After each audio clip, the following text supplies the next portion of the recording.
qu'on est enregistré, si ça vous dérange pas. Et donc, c'est vrai qu'on a eu un petit peu des pauses à cause de la période Covid, et on est très heureux de pouvoir vous présenter, grâce à Onco Bourgogne-Franche-Comté, qui nous supporte sur le plan logistique, ce petit cas clinique. Alors, vous verrez, on n'a pas pu tout faire la thrombose et cancer en si peu de temps, en 1 heure, mais on a essayé de faire le principal et on pourra en faire d'autres plus tard. Et Didier conclura, Didier Meyer, oncologue médical au centre Georges-François Leclerc, conclura et avec les recommandations de l'AFSOS que vous pourrez avoir en ligne. Je vous remercie de votre écoute et nous allons écouter Madame Nguyen. Alors c'est un webinaire où on a voulu multidisciplinaire des infirmiers, des pharmaciens, des médecins vasculaires, des médecins oncologues, des médecins, j'allais dire, polyvalents sur la thrombose. Donc vraiment quelque chose qui va être, j'espère, sympathique pour tout le monde. On est parti. Merci Anne. Bonjour à tous, je suis Anne Nguyen, infirmière libérale. Je représente aussi le FPS des infirmiers libéraux Bourgogne-Franche-Comté. Donc c'est moi qui vais vous dérouler un petit peu le cas clinique et poser les questions qui vont composer ce webinaire. Donc notre cas clinique, il s'agit de Madame C, 43 ans, qui a des antécédents d'hypertension, dyslipidémie. En 1999, donc, elle a fait une thrombose veineuse profonde symptomatique surale droite suite à une entorse de la cheville droite. Elle est non ménopausée. Donc, son cancer a été découvert lors d'un auto-examen au sein gauche en 2017. Elle a un adénocarcinome canalaire du sein gauche. Une pose de chambre implantable, donc, le traitement qui a été effectué, donc une chirurgie, une radiothérapie et chimiothérapie. Et en octobre 2018, misotamoxifène 20 mg par jour, hormonothérapie envisagée donc pour 10 ans. Donc, pour l'évolution, lors d'une consultation poursuivie, la patiente présente une asthénie avec des douleurs articulaires diffuses et une douleur du mollet gauche.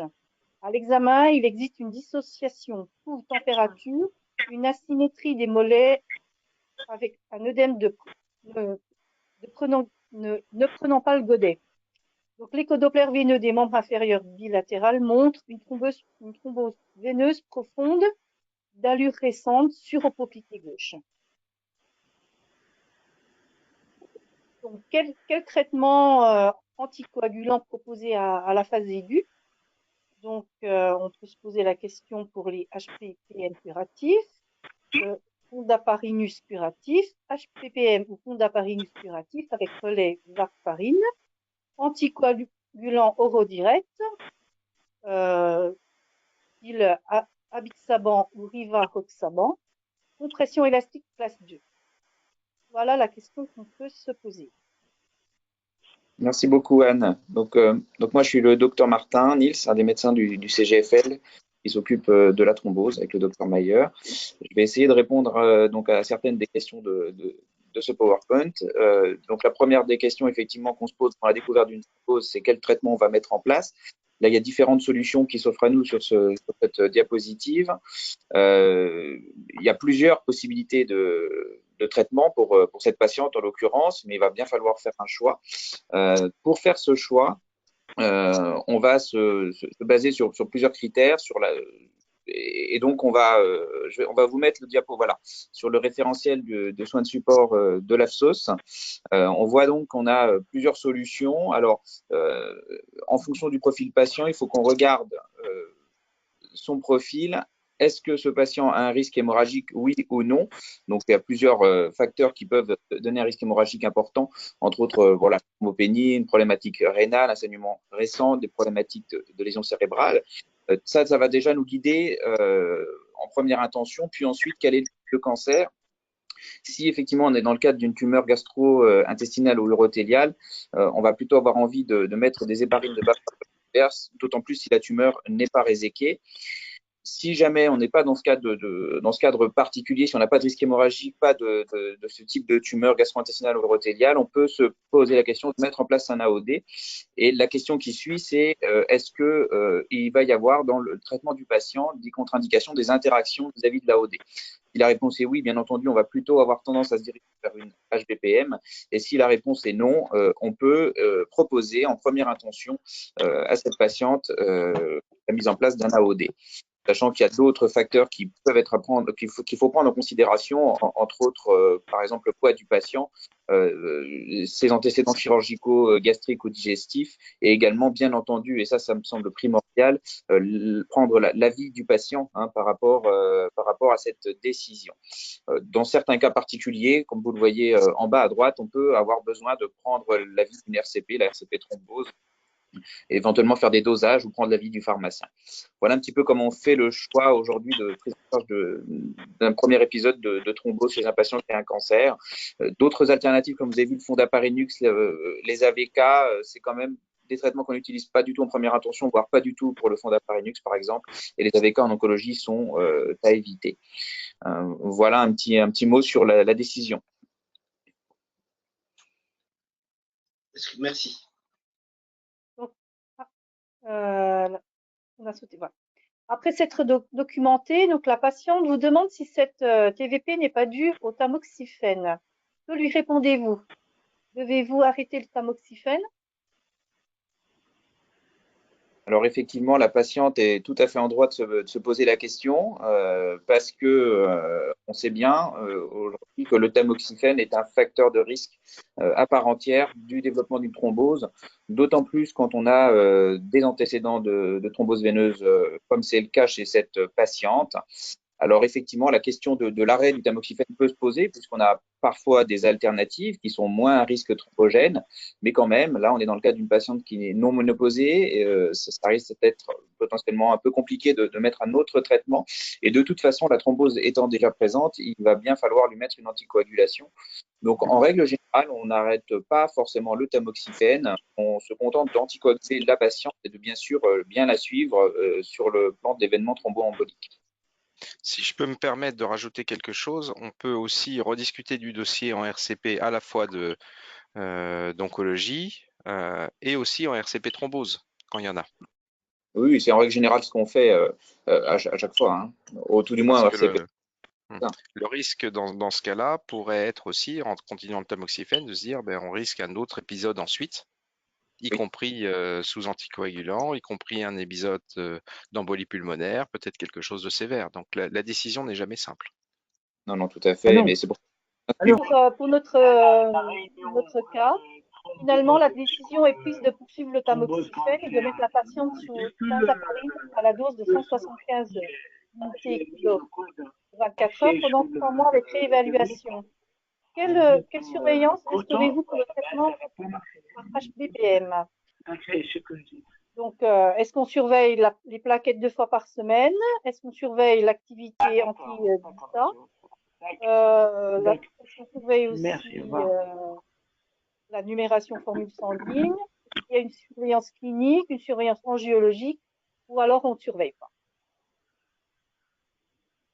Alors, déjà juste techniquement, quand on est appelé au téléphone, merci de couper le micro, parce que ça interfère avec la présentation. Voilà. Donc, je ne sais pas s'il y a des gens qui veulent prendre position pour essayer d'avoir un peu d'interactivité, ou si on passe directement. Je ne sais pas si sur le chat, il y a des gens qui ont répondu. Non, pour le moment, pas de réponse sur cette question. Alors, quand faut-il surveiller le traitement par HBPM? Est-ce que certains veulent se prononcer sur le chat? Ce serait sympa. Bon, pour le moment, on voit pas grand-chose d'arriver. Voilà, je pense que la surveillance clinique, tout le monde sera d'accord.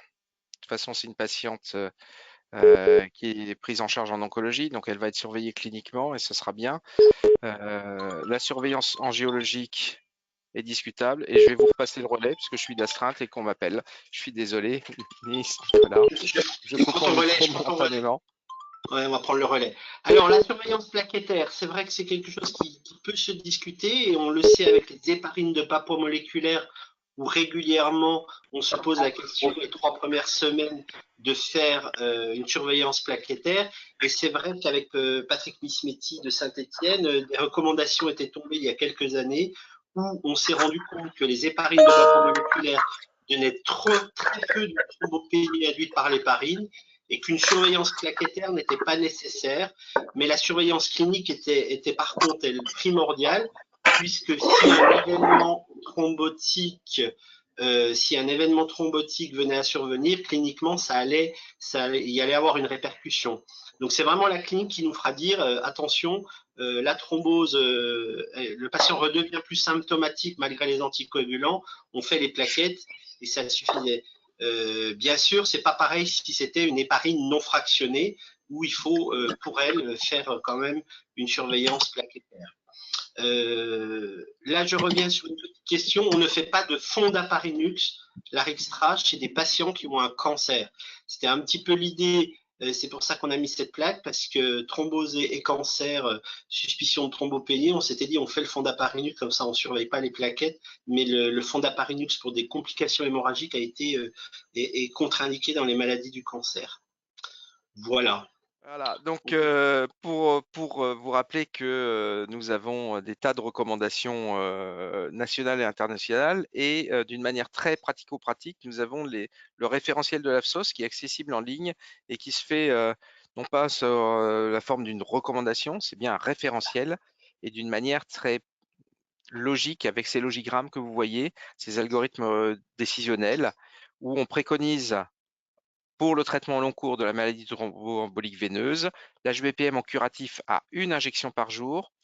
Vous voyez aussi qu'on peut préconiser un AOD en 2 prises par jour. Les AVK, le Fonda Parinux n'ont pas leur place ici et on réévalue à 3 mois. On réévalue la tolérance, l'efficacité éventuellement si on a des doutes, mais la tolérance et on partage la décision si possible avec le patient. Si le traitement est bien toléré et qu'il n'y a pas de souci, on préconise la poursuite du même traitement. Si ça n'est pas le cas, on peut envisager soit un switch d'HBPM pour un AOD, mais aussi le contraire.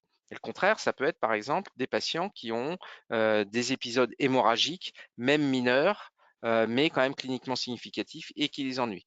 Et ensuite, on réévalue encore à 6 mois. Et là, la vraie question, c'est est-ce que c'est un cancer en rémission qui n'a plus de traitement antitumoral et est-ce que c'était le premier événement thromboembolique veineux? Si tel est le cas, on peut se permettre d'arrêter le traitement anticoagulant.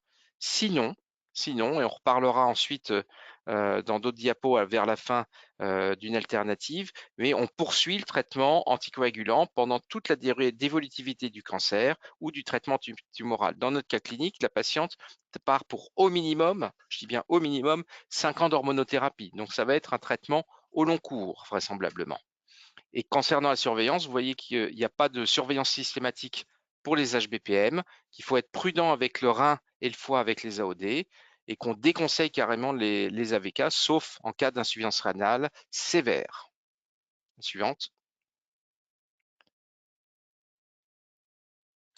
Et je vois d'ailleurs une question sur le chat, c'est intéressant, c'est bien de voir des questions. Pas de rivaroxaban, si AOD en 2 prises, c'est bien cela. Nicolas, tu veux répondre? Merci Sur la Sylvain. place du rivaroxaban. Alors, c'est vrai que la place du rivaroxaban en 2 prises, aujourd'hui, concernant le rivaroxaban Xarelto, les AMM dans le cancer ne sont pas sortis pour le Xarelto, donc il faut qu'on soit assez prudent et une préférence donc pour l'apixaban me concernant, si on veut mettre un AOD. Le rivaroxaban ne se donne pas en 2 prises. C'est ça que j'ai compris, Sylvain. Tu peux prendre la parole, parce que tu dis donc pas de rivaroxaban, si AOD en 2 prises. Ouais. C'est juste sur la plaque, comme c'était AOD en 2 prises, ça, Oui. du coup, ça limite. On l'a pas écrit clairement pour dire on préférait les liquides, parce qu'actuellement, ce sera pour l'instant, je pense, les liquides. Il y aura la première AMM dans thrombose et cancer, et c'est pour cette raison-là qu'on avait préparé les choses. Et quand on regarde les niveaux de preuve, on a un niveau de preuve quand même avec l'apixaban et l'étude Caravaggio qui est quand même un niveau de preuve vraiment élevé. C'est une étude qui a recruté beaucoup. Et sur le plan de la pharmacocinétique, il y a de vraies différences entre les deux molécules qui font qu'on a probablement chez des patients tout venant en oncologie qui sont souvent un rein et un foie éventuellement un peu complexes, et on reparlera aussi des risques d'interaction médicamenteuse, l'apixaban a probablement plus d'intérêt que le rivaroxaban. Exactement. Il faut quand même noter que le rivaroxaban est dans les recommandations, malgré tout, de l'ASCO. Oui. Oui.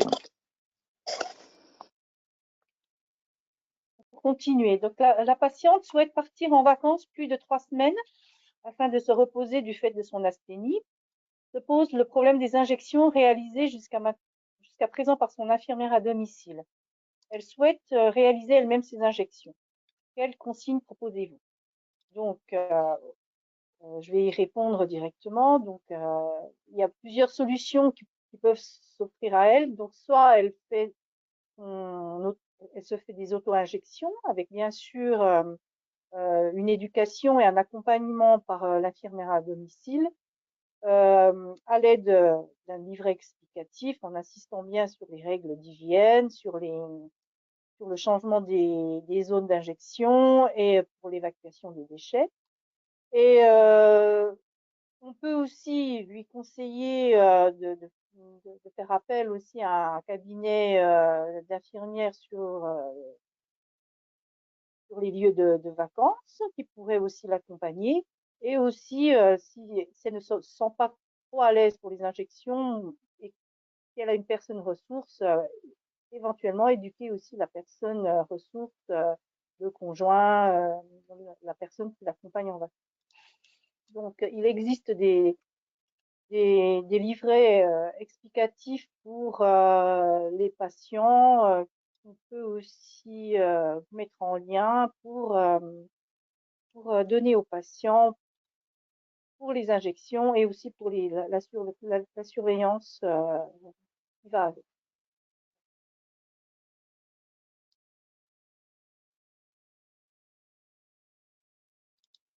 Voilà une petite fiche qui explique bien les étapes et le déroulement d'une injection, les précautions à prendre, donc que vous pouvez aussi récupérer.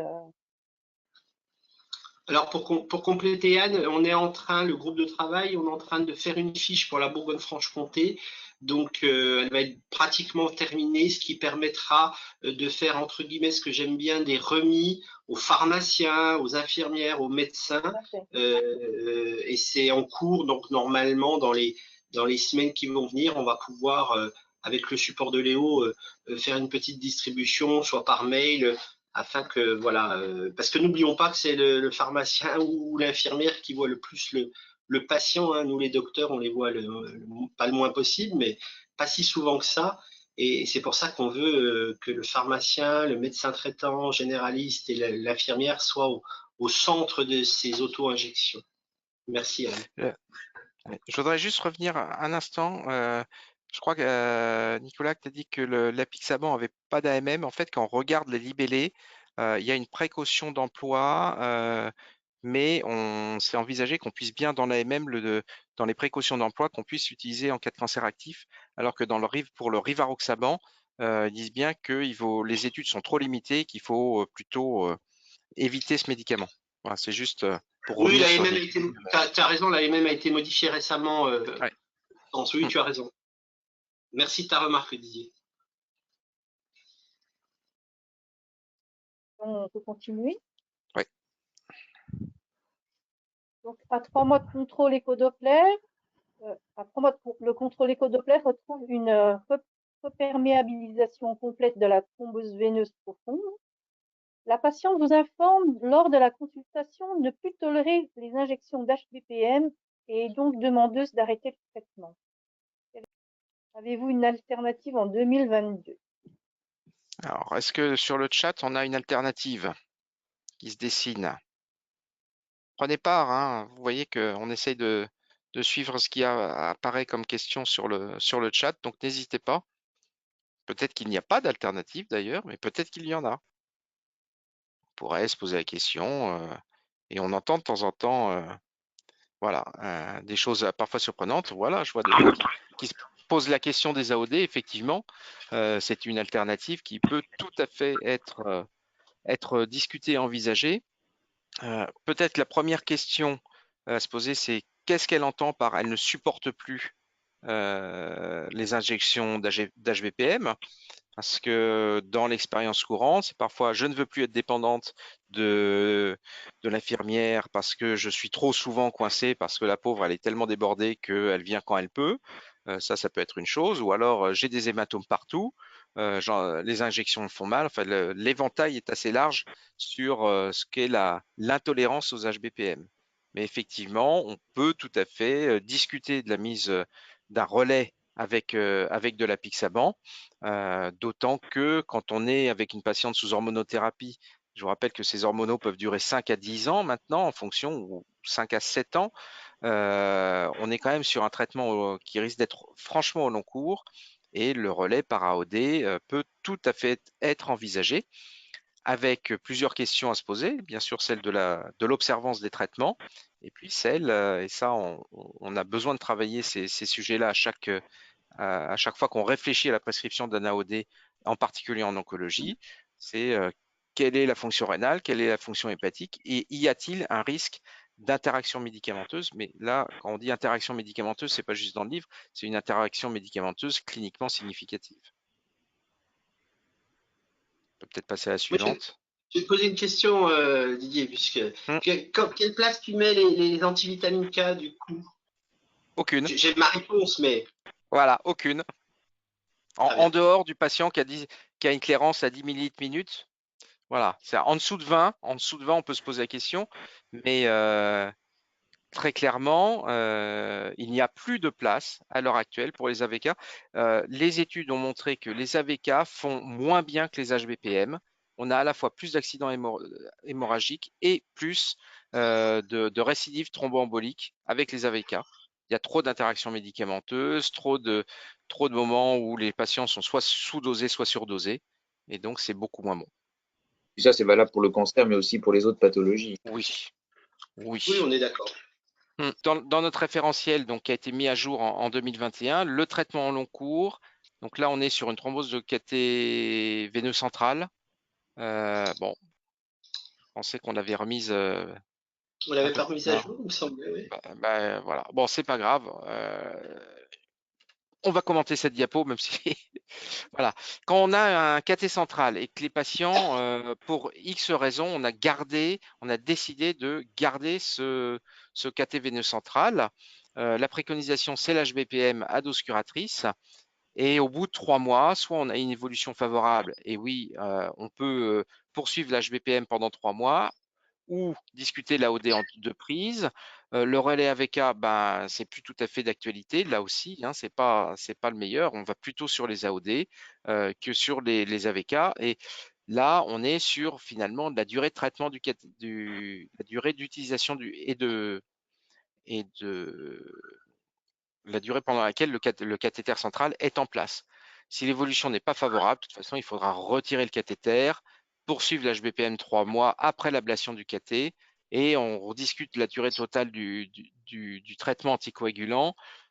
Si le cathéter était trop court ou mal positionné, il faudra le repositionner de toute façon, en sachant que la littérature finalement sur les thromboses de cathé veineux centraux est assez pauvre et qu'on manque beaucoup, je trouve, de littérature scientifique pour prendre des décisions extrêmement tranchées pour écrire ce genre de diapo. Donc, après discussion collégiale, un traitement par apixaban et la poursuite du tamoxifène sont décidés. Quelle dose préconisez-vous en dose curative, en dose préventive? Comment faites-vous le relais HPPM-AOD? Je vais vous expliquer le relais HPPM-AOD. À quelle heure? Suivante.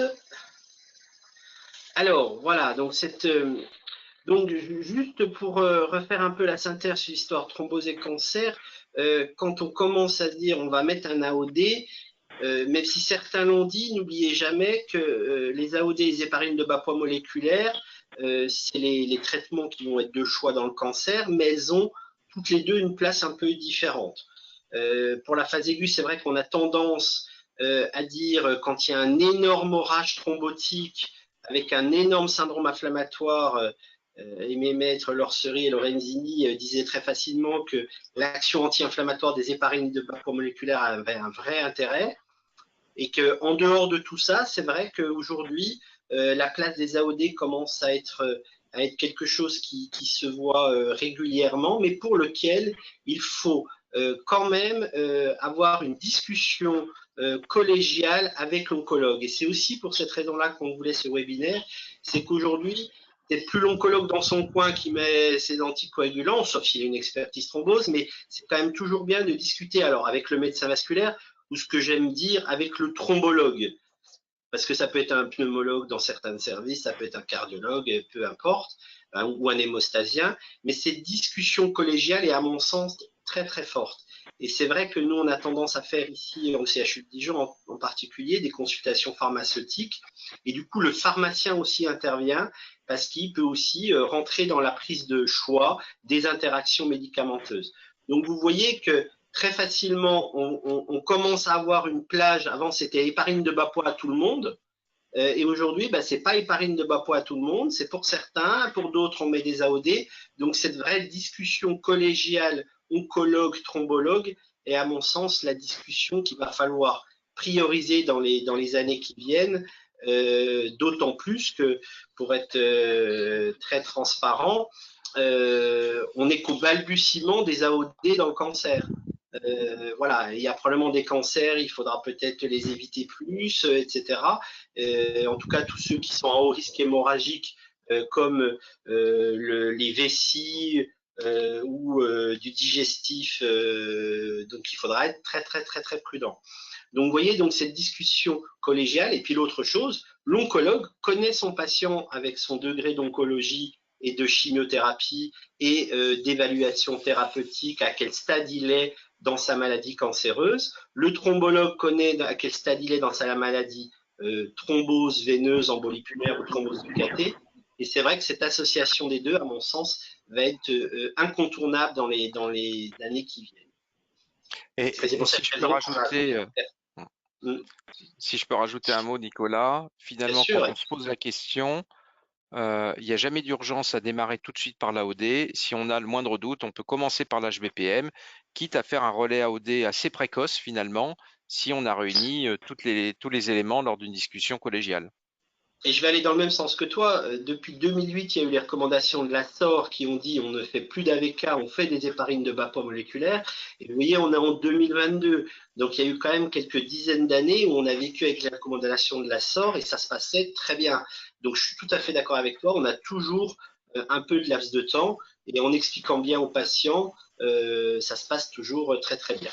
Cependant, si vous décidez, plaque suivante s'il vous plaît, si vous décidez de mettre un AOD, il va bien falloir voir comment on switch, et c'est ça qu'on voulait, quelque chose d'assez pratico-pratique. Plaque suivante, Sophie, s'il te plaît, merci. Donc, si vous mettez une héparine de bas poids moléculaire en sous-cutané, la première prise de l'AOD sera donnée à l'heure prévue pour l'injection suivante de l'héparine. Ayez en tête, une héparine de bas poids moléculaire ou une héparine non fractionnée, il faut 1h30 à 2h pour qu'elle soit efficace au niveau de la coagulation. Un AOD, on est à peu près à 2 heures, donc quasiment la même chose. Donc ça reste assez simple en pratique. Donc vous avez votre injection à 10 heures, et bien vous remplacez l'AOD à la place de l'injection. Et s'il est en 2 fois, vous le mettez à 12 heures d'intervalle. S'il est en 1 fois, ben vous recommencez les 24 heures qui suivent. Donc c'est vrai que pour les héparines de bas poids moléculaire, et même les héparines non fractionnées quand on prend ce choix-là, mais souvent l'héparine non fractionnée, le patient a une insuffisance rénale si on a pris ce choix-là, et c'est difficile de mettre un AOD. D'ailleurs, c'est ça qu'il va falloir être prudent. L'AOD y est toujours en tête. Clairance de la créatine selon Cockcroft inférieure à 30 ml minute. Aujourd'hui, vous ne pouvez pas prescrire un AOD. Donc, il faut vraiment que cette clairance de la créatinine soit supérieure à 30 à cause du cumul, puisque c'est éliminé pour grande partie pour ces AOD par le rein. Donc, le switch, il est assez simple en fait, hein. Vous remplacez, on n'est pas à une demi-heure près, ne vous complexifiez pas la vie. À l'heure de l'injection, on met la prise d'AOD. La seule chose qu'il faut dire, et qu'on n'a pas avec les héparines de bas poids, mais c'est souvent comme ça avec les traitements, ne pas prendre un médicament et en particulier un AOD avec du jus de pamplemousse, hein. Il y a une interaction qui fait que le jus de pamplemousse empêche l'AOD d'être assimilé. Donc, il faut quand même l'avoir en tête. C'est pas souvent, mais des fois, on a des petites surprises. Plaque suivante, s'il te plaît. On peut rajouter, je crois aussi, l'orange amère, l'orange sanguine, oui, la sauce aussi. et le millepertuis. Et ben voilà, on est complet. Mais ça, c'est vrai que le pharmacien a ce rôle-là. Nous, les docteurs, souvent, on raconte la maladie, le cancérole, le cancer, les thrombologues, on parle des phlébites, etc., du caillot, des bas de contention. Et ces petits détails-là, c'est vrai que c'est pour ça que l'ensemble des partenaires autour du patient sont vraiment primordiaux pour améliorer la prise en charge. Quand le patient est sous antivitamine K, parce que ça nous est arrivé où on se rend compte que le patient a un cancer, il va plutôt pas mal, mais on ne veut pas le laisser sous antivitamine K parce qu'il va y avoir peut-être des traitements qui vont interagir avec l'INR. Et ben c'est très simple, c'est l'INR qui sera le chef de file. Vous le dosez et dès que l'INR est en dessous de 2, vous mettez votre AOD. Alors comme les antivitamines K sont pris le soir, bon bien sûr vous commencez le soir. Votre prise d'AOD, puisque souvent on a l'INR dans la journée, et très simplement, comme je vous l'ai dit, l'AOD agissant au bout de 2 heures, contrairement aux AVK où il faut au moins 6 heures, et ben dès que l'INR est en dessous de 2, votre AOD va prendre le relais très facilement. Plaque suivante, s'il vous plaît. Donc, en février 2020, la patiente présente des douleurs osseuses invalidantes. Donc, un scanner thoraco-abdominal et pelvien retrouve des lésions d'allure secondaire, osseuses et hépatiques. Donc, nouvelle biopsie hépatique, retrouvant un adénocarcinome mammaire.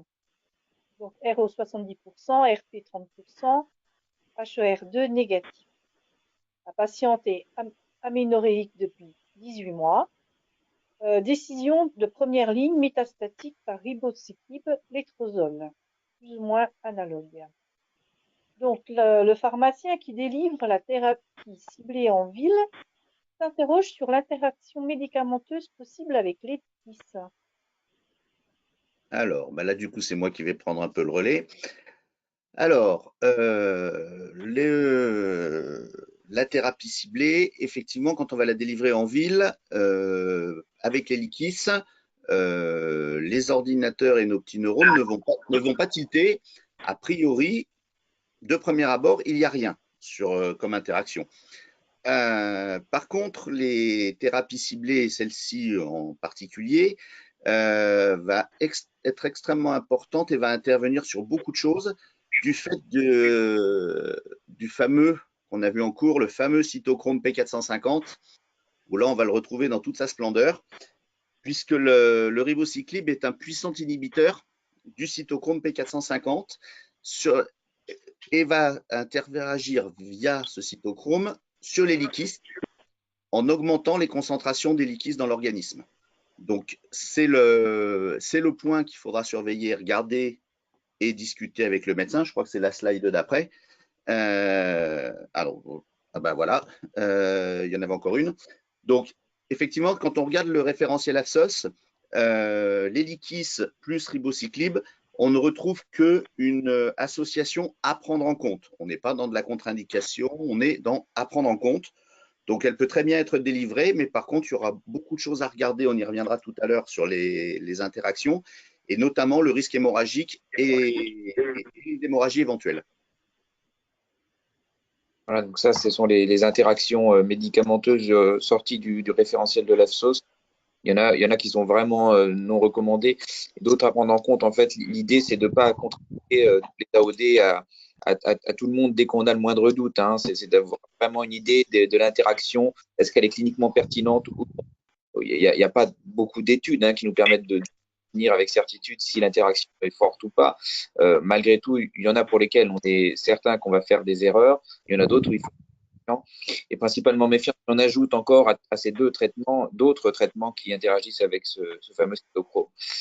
Donc ça, c'est un guide, hein, c'est auteur qui nous l'a fait et qui est quand même voilà, ça veut dire attention, méfiance, éventuellement si on a des soucis, doser le médicament ou l'autre, sachant que ça se passe pas à l'hôpital, pas en ville. Hein. Voilà, mais il y a vraiment des choses qu'il faut pas faire. Et qu'on ne peut pas doser tous les médicaments. Bon, exactement. Oui.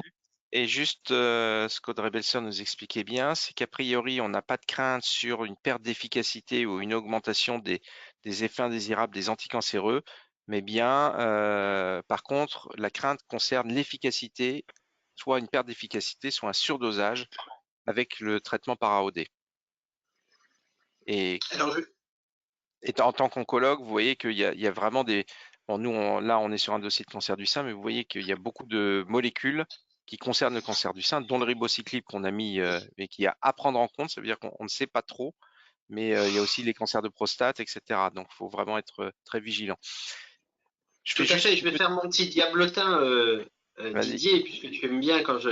Ouais. Il n'empêche, ces recommandations, elles sont importantes, il faut les avoir en tête, mais il n'empêche que quand on a fait Caravaggio pour avoir inclus quelques malades pour Dijon, eh bien c'est vrai qu'on n'avait aucune contre-indication de la chimiothérapie pour, attention, Caravaggio, c'est traitement phase aiguë, phlébite, embolie pulmonaire.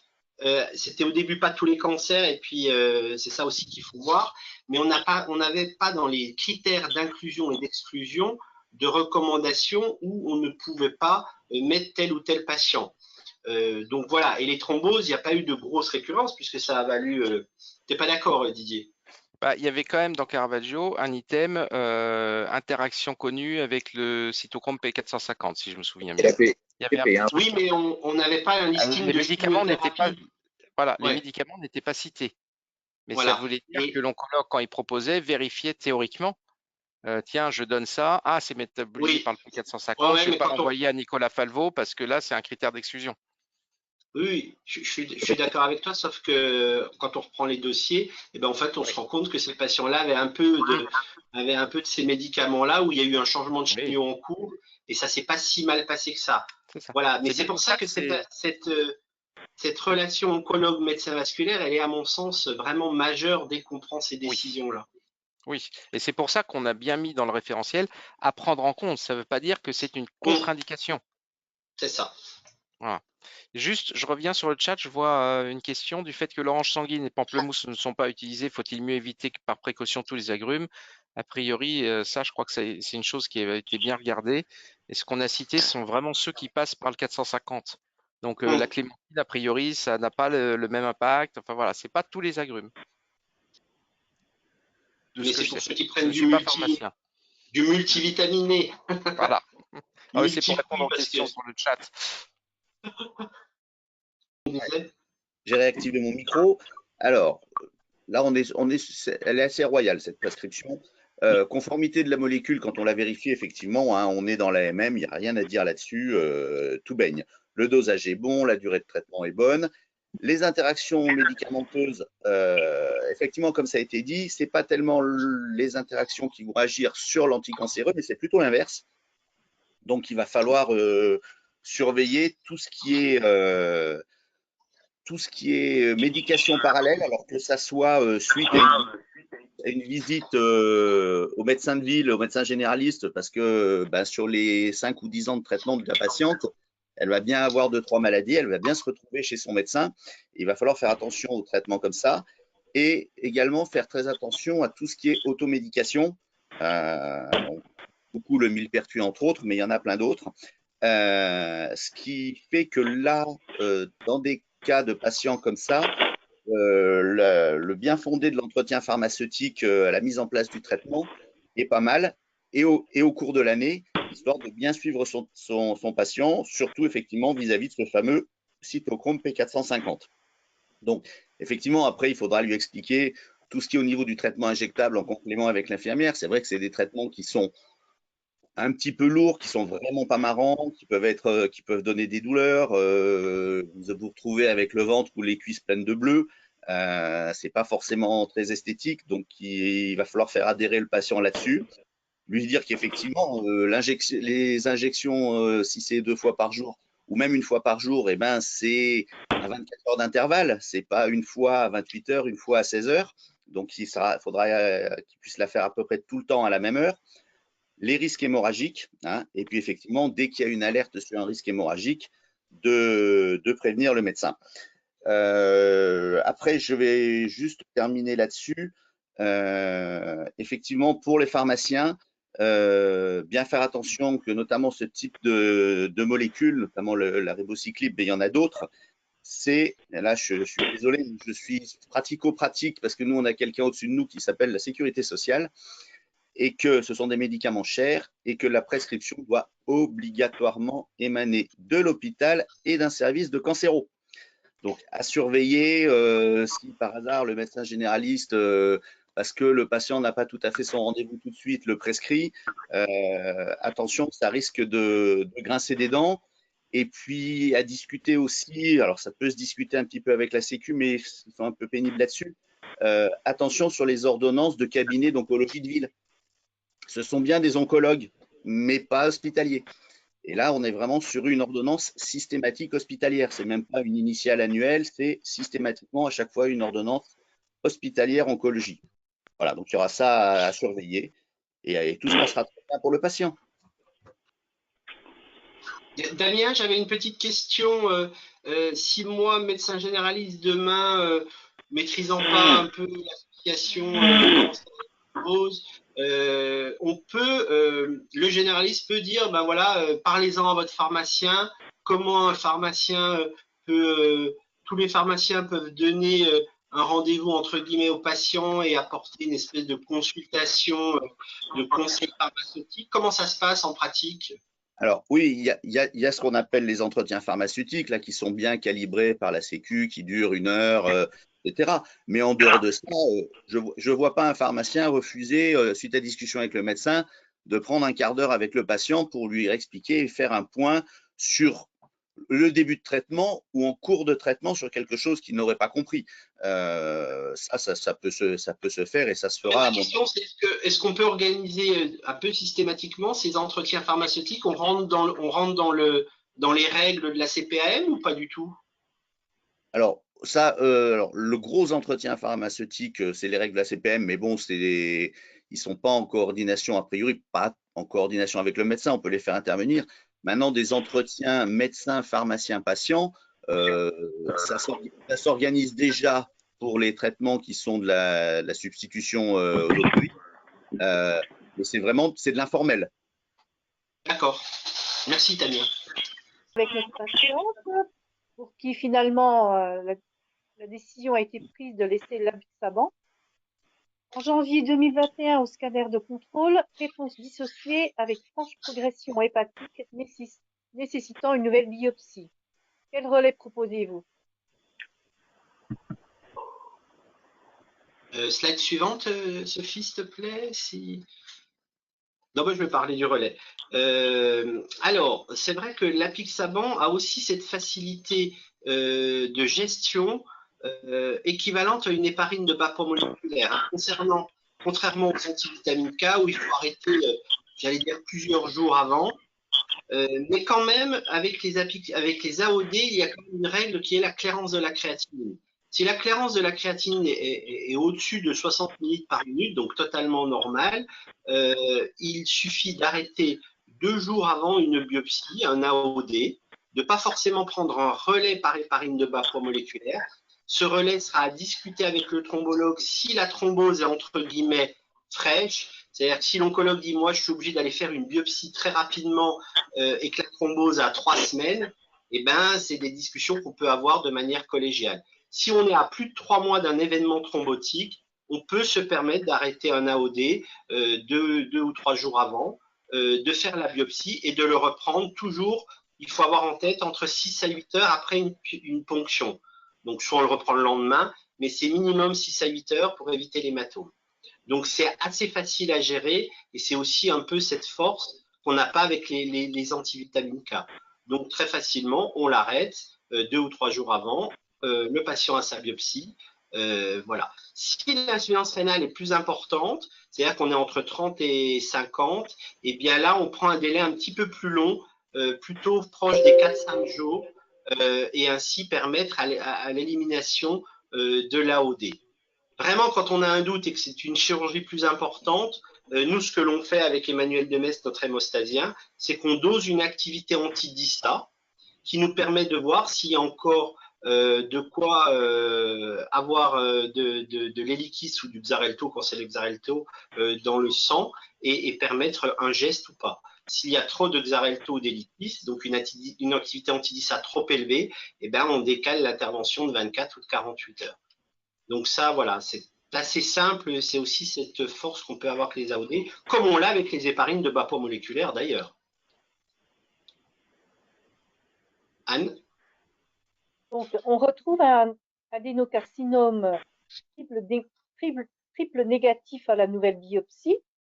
Donc, une décision de débuter une chimiothérapie systémique par carboplatine, Taxol, Avastin. Après 3 cures, réévaluation par un scanner CAP, retrouvant une stabilité des lésions connues, mais découverte fortuitement d'une thrombose à l'extrémité du cathéter, ainsi qu'une embolie pulmonaire segmentaire droite. À l'interrogatoire, vous apprenez que l'hélicis a été stoppé pour la biopsie, mais non repris dans les suites. Mauvaise compréhension de la patiente. Et la patiente présente une fonction rénale normale, mais des alates à 6 fois la norme, bilirubine normale. Donc, quelle anticoagulation reprendre dans ce contexte? Que faire du cathéter veineux central? Oui, alors effectivement, c'est deux questions auxquelles on a souvent à faire. Hein. Un patient qui a déjà une anticoagulation, qui fait un événement X ou Y, qui récidive sa thrombose, ou à l'inverse, qui veut changer de traitement, est-ce qu'il faut changer l'anticoagulation? Donc, comme on disait tout à l'heure, il faut bien évaluer à chaque fois qu'on envisage un relais ou un changement, le profil patient. Et là, effectivement, on a l'impression dans cette situation que le profil patient s'est modifié. Tout d'abord, on est dans le cadre d'une thrombose, d'une embolie pulmonaire, mais aussi dans le cadre d'une thrombose de cathéter, que les anticoagulants oraux directs n'ont pas été étudiés dans ces situations, en tout cas pas correctement. Et on est également dans une situation où la patiente présente des alates qui sont supérieures à 6 fois la norme.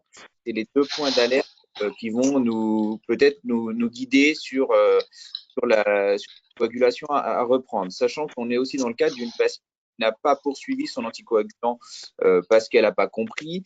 On a l'impression parfois qu'on améliore l'observance en prenant des traitements péros plutôt que des injections. Finalement, ce n'est pas toujours le cas, puisque quand on a un traitement injectable fait par une infirmière vient tous les jours et l'injection est faite, on en est certain. Quand c'est par la bouche, quand c'est du péros, c'est très aléatoire et on sait bien que l'observance des patients est loin d'être parfaite. Donc, dans cette situation, on pourrait reprendre Eliquis, mais on serait quand même un peu hors clou, voire pas du tout dans les clous. Pour ce qui est du cathéter, donc on va plutôt se diriger vers une reprise des poids moléculaires chez cette patiente, à mon sens. Surtout qu'on ne sait pas bien comment le cancer va évoluer. On sait qu'on est dans le cadre d'une maladie agressive. Voilà, si le foie va moins bien, on va être dans le cadre potentiellement d'une insuffisance hépatique et de problématiques sérieuses avec l'hélicis. Pour ce qui est du cathéter veineux central, donc c'est un cathéter qui a été posé, rappelez-vous, au tout début de la prise en charge, une chambre implantable, il me semble, et donc on est dans le cadre donc d'une thrombose de cathéter. Que faire du cathéter? Alors il y a des situations où il faut enlever le cathéter, d'autres où on peut garder le cathéter. Effectivement, si le cathéter est bien positionné, si le patient n'est pas symptomatique, si le cathéter n'est pas infecté et si le cathéter est nécessaire, c'est-à-dire est-ce qu'il y a des traitements à poursuivre et qui nécessitent un cathéter, dans ce cas, on peut laisser le cathéter en place, bien entendu sous réserve d'une anticoagulation. Si jamais il n'est pas en place, il est infecté, là, dans ce cas-là, ça ne se discute pas, il faut l'enlever dans un délai plus ou moins court, sachant que si on a le temps, il vaut préférentiellement déjà anticoaguler le patient, se laisser quelques jours, 2 semaines à 3 semaines pour l'enlever dans un second temps. Si on est dans le cadre de l'urgence et qu'il faut l'enlever parce que le patient a une thrombose très étendue, un syndrome cave menaçant voilà, ou une sepsis, une thrombophlébite septique, dans ce cas, il faut bien entendu l'enlever très rapidement. Voilà ce que je peux vous dire là-dessus. Il y a une petite diapositive ensuite qui sort du référentiel de l'AFSOS et qui récapitule un petit peu ce que je viens de vous dire. Effectivement, on se pose des questions. Est-ce que le cathéter doit être enlevé ou pas? Et puis ensuite, bien entendu, toujours, on regarde la clairance de la créatinine. Là, dans notre cas, elle était tout à fait normale. Sinon, bien entendu, c'est moins de 20, on ne peut pas mettre d'HBPM, il faut mettre une non fractionnée. Et puis également toujours l'avis du patient. Si le patient vous dit de toute façon je ne ferai pas mes injections, bah, ça peut quand même peser dans la balance. C'est quand même quelque chose qu'on peut rediscuter en effet thrombose, même si on est dans le cadre d'alate un peu élevé ou de cathéter ou de thrombose de cathéter. Voilà. Sachant qu'effectivement, comme le disait Didier tout à l'heure, les recommandations sur la prise en charge de la thrombose et du cathéter sont basées sur des études qui sont pas parfaitement, il manque en tout cas de preuves scientifiques sur cette situation-là, mais il y a quand même des préconisations, des référentiels qui sont là pour nous aider et qui fonctionnent plutôt bien en tout cas. On a une très bonne question sur AOD et syndrome cave supérieur. Alors ça, c'est vrai que c'est un vrai problème. Oui. Sincèrement, les AOD, pour moi, c'est pas du tout, c'est ce que j'appelle l'orage thrombotique. Donc pour moi, on ne met pas d'AOD dans ces moments-là. Deux raisons. La première, c'est celle que je vous ai donnée tout à l'heure, c'est que les héparines de bas poids moléculaire et la tinzaparine en particulier, mais tous, ont quand même une action anti-inflammatoire sur la paroi veineuse et qui est quand même vraiment très intéressante. Et parfois, il faut reconnaître qu'on a qu'elle pour se sortir de situations aussi difficiles. Donc pour moi, AOD à la phase aiguë d'un syndrome cave supérieur, ça marche jamais très bien. Ça, c'est la première raison. Donc plutôt héparine de bas poids moléculaire. Et la deuxième raison, puisque moi je suis dans un service d'imagerie et que mon patron est radiologue vasculaire interventionnel, il est parfois souvent intéressant d'aller, parce que le syndrome cave supérieur, c'est quand même pas très bien supporté par les patientes, d'aller faire une désobstruction veineuse de ce syndrome cave supérieur, d'enlever le cathéter, de mettre un stent pour soulager le patient. Et c'est vrai qu'on est quand même plus confort avec une héparine de bas poids moléculaire. Voilà, pour répondre à votre question concernant AOD et syndrome cave supérieur. Et après, c'est après 3 mois. Ouais, après 3 mois d'HPPM et réponse tumorale, est-ce qu'on peut switcher? Ben moi, je suis pas contre, mais là, on le discute avec la RTP et on voit comment le cancer et l'oncologue veut traiter son patient. Mais je suis pas contre. On est aujourd'hui quand même beaucoup plus ouvert avec l'AOD qu'il y a 10 ans quand les AOD sont arrivés où on disait non. Mais c'est vraiment une discussion là collégiale. Pourquoi? Parce qu'il y a un stent. Si on met un stent, voilà, donc il y a une chimio, le cancer, est-ce qu'il est très agressif? Vraiment, ce binôme oncologue-thrombologue, il est le plus important au service du malade. Voilà, la slide suivante. C'est la suite. S'il te plaît, Sophie. Donc finalement, décision de débuter une anticoagulation par tinzaparine, 175 unités kilo sur 24 heures, en accord avec la patiente. Donc, le bilan biologique réalisé avant la 5e cure de chimiothérapie, la thrombopénie est à 60 000. La patiente montre ses résultats à l'infirmière qui à domicile vient faire les injections de tinzaparine. Donc finalement, voilà, on va décider de poursuivre l'anticoagulation malgré le taux de plaquettes à 60 000 par millimètre cube, puisqu'on est au-dessus de 50 000 et qu'on est tout à fait dans les clous pour le faire, d'autant plus que le problème thrombotique est récent et encore très actif. Par contre, il faut recontrôler assez rapidement. C'est ce qui sera fait dans ce cas. Le contrôle réalisé à H48 retrouve des plaquettes cette fois à 17 000 mm. Quelle décision prendre concernant le traitement anticoagulant? Faut-il s'appuyer sur le référentiel AFSOS. Très clairement, on a dans le référentiel AFSOS un guideline justement, conduite à tenir en cas de thrombopénie. Donc vous avez les réponses dans le référentiel AFSOS. Oui, à moins de 17 000, on essaye de transfuser le patient si on est dans une problématique très aiguë, de façon à pouvoir lui maintenir un taux de plaquettes supérieur à 50 000. Si ce n'est pas le cas, on peut être amené soit à les arrêter, soit à faire une mi-dose. Et effectivement, quelque chose de très bien fait dans le référentiel de l'AFSOS qu'on vous invite à regarder. Sûr. Donc, la thrombopénie se corrige. La chimiothérapie se poursuit après adaptation des doses. Donc, après 6 cures au total, on note une bonne réponse sur le plan biologique, transaminase subnormale, et au scanner, une régression partielle des lésions hépatiques. On note également une amélioration de l'embolie pulmonaire et plus de thrombus sur le cathéter de CIP. Vous décidez en RCP cancer du sein de poursuivre de l'Avastin seul d'entretien. L'RCP thrombose et cancer prend la décision de remettre l'apixaban. Quelle dose a choisi la RCP? Que dira la patiente pour les 10 ans qui viennent? Quel rôle auront le pharmacien, le médecin traitant et l'infirmière pendant ces 10 ans? Alors là, très intéressant, vous voyez, l'Avastin fait thromboser mais aussi fait saigner. Et pourtant, l'oncologue a pris la décision de laisser l'Avastin et les thrombologues avec les oncologues ont pris la décision de laisser l'apixaban qui peut aussi majorer un saignement.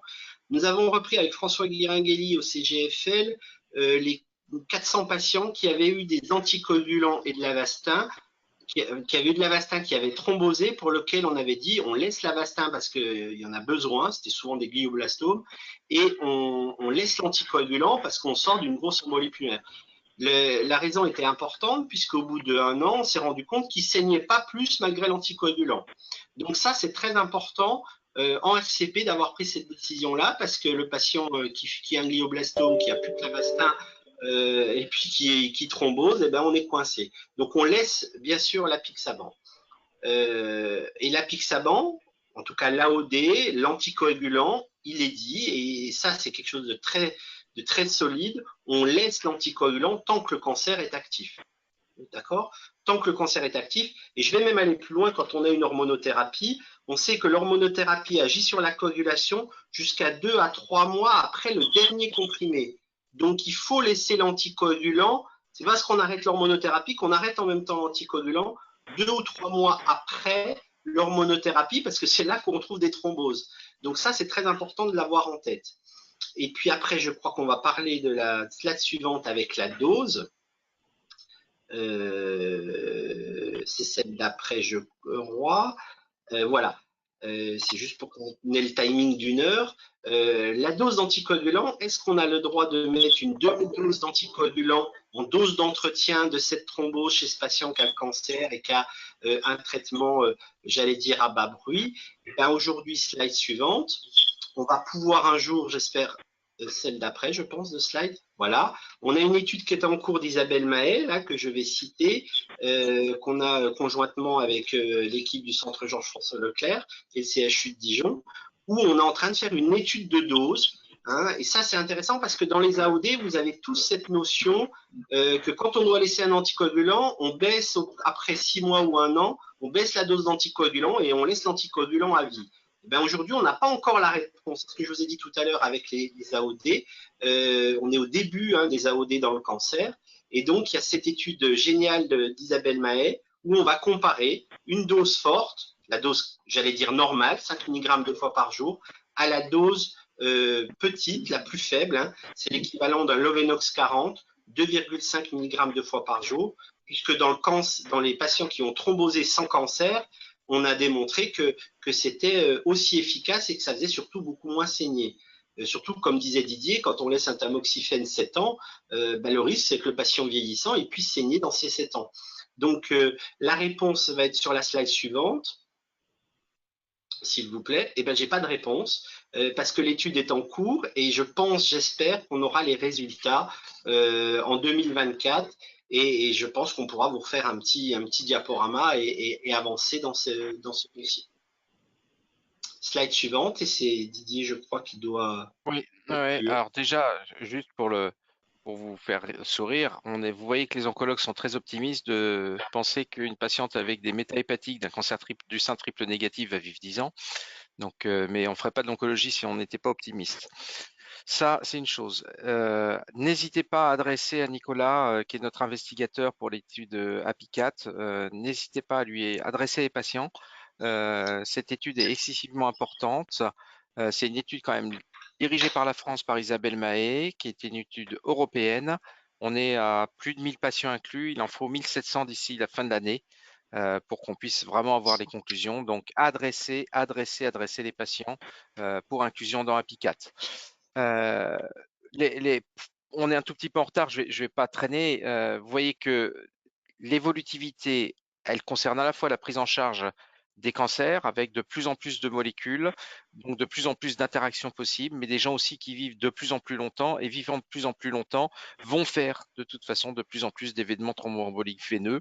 Donc on a une complexité de prise en charge qui ne va aller qu'en s'accroissant, d'où l'importance de ne pas travailler tout seul et de bien se poser les bonnes questions et de ne pas hésiter à aller inscrire les dossiers complexes, en tout cas au minimum en RCP thrombose, parce qu'on a besoin de travailler tous ensemble. On a dit il y a un binôme, l'oncologue et l'angiologue au sens large, le pharmacien qui lui va pouvoir éventuellement même nous dire bah, c'est pas normal, il est pas revenu chercher son hélicis, l'infirmier, le patient, les proches aidants qu'on oublie souvent. Je rajouterais aussi d'autres spécialités, ça peut être le cardiologue, ça peut être le pneumologue, ça peut être aussi l'urgentiste, on a des diagnostics qui sont faits aux urgences. Et n'oubliez pas que nos patients sont aussi de plus en plus informés et qu'on se retrouve parfois en difficulté d'ailleurs quand certains patients reviennent en disant mais comment ça se fait que vous ne m'ayez pas prescrit un comprimé, que vous m'imposiez de continuer à faire des piqûres. Voilà, on a besoin de travailler ensemble. Et dernier point, vous avez quand même un très beau référentiel en libre accès sur le site de l'Association francophone des soins oncologiques de support, qui est mis à jour tous les 2 ans et qui est vraiment, je vous rappelle que le référentiel thrombose et cancer de l'INCAD date de 2008, n'a pas été remis à jour. Enfin, la recommandation, eh bien, à l'AFSOS, on le fait tous les 2 ans au minimum. Donc, n'hésitez pas, il est là pour vous aider. Et puisque je parle d'aide, je voudrais pour conclure remercier toutes les personnes qui ont pris le temps de se connecter d'une part. Remercier aussi beaucoup notre réseau OncoBFC Bourgogne-Franche-Comté qui nous a été très dans le soutien et c'est vraiment très chouette qu'ils nous aident à faire ce genre de réunion. Et un dernier mot aussi, vous avez vu qu'on n'a pas hésité à parler d'AOD, pourtant on a eu le soutien d'un industriel aussi, je vous remercie, c'est Léo Pharma et qui nous a laissé complètement libres de communiquer sur l'ensemble et c'est normal, mais voilà, on a été parfaitement libre et je voudrais les remercier puisqu'on voit bien que maintenant, ben, on a à la fois de l'HVPM et à la fois de l'AOD dans nos options thérapeutiques. Merci, bravo à toutes et tous. Merci à tous.